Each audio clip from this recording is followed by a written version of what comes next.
Carl Jung's perspective on God, explained for beginners. And did you believe in God? Oh, yes. Do you now believe in God? Now?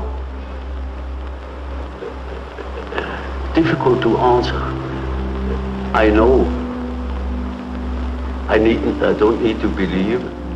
I know. When Carl Jung made this claim, there was a lot of obvious controversy over what he meant, such as what does he mean by I know exactly? Had he seen God? Was his views on God core to other specific religious worldviews like Christianity? What did he mean? Well, after all of this, he wrote a letter to at least attempt to explain what he meant by this phrase in the interview. In this particular video, I won't paraphrase or rephrase what he said. I will just read it out as he wrote it, as it is not very difficult to internalize and understand. He does write some parts in Latin, but I will just translate it to English. As I quote, "Sir, so many letters I have received have emphasized my statement about knowing of God. In Face to Face, the listener, October 29th.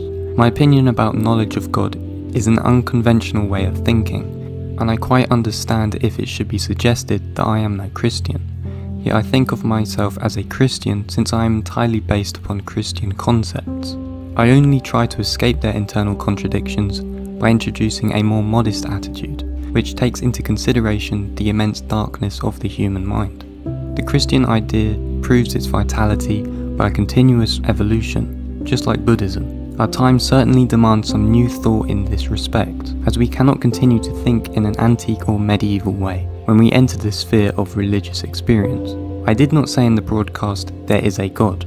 I said, I do not need to believe in God.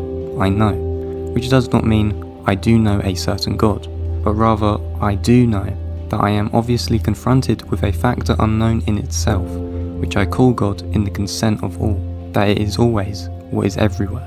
I remember Him, I evoke Him. Whenever I use His name overcome by anger or by fear, whenever I involuntarily say, oh God, what happens when I meet somebody or something stronger than myself? It is an apt name given to all overpowering emotions in my own cyclical system, subduing my conscious will and usurping control over myself. This is the name by which I designate all things which cross my willful path violently and recklessly, all things which upset my subjective views, plans and intentions and change the course of my life for better or worse. In accordance with tradition, I call the power of fate in this positive as well as negative aspect, and inasmuch as its origin is beyond my control. God, a personal God, since my fate means very much myself, particularly when it approaches me in the form of conscience as a vox dei, with which I can even converse and argue. We do and at the same time we know that we do. One is subject as well as object.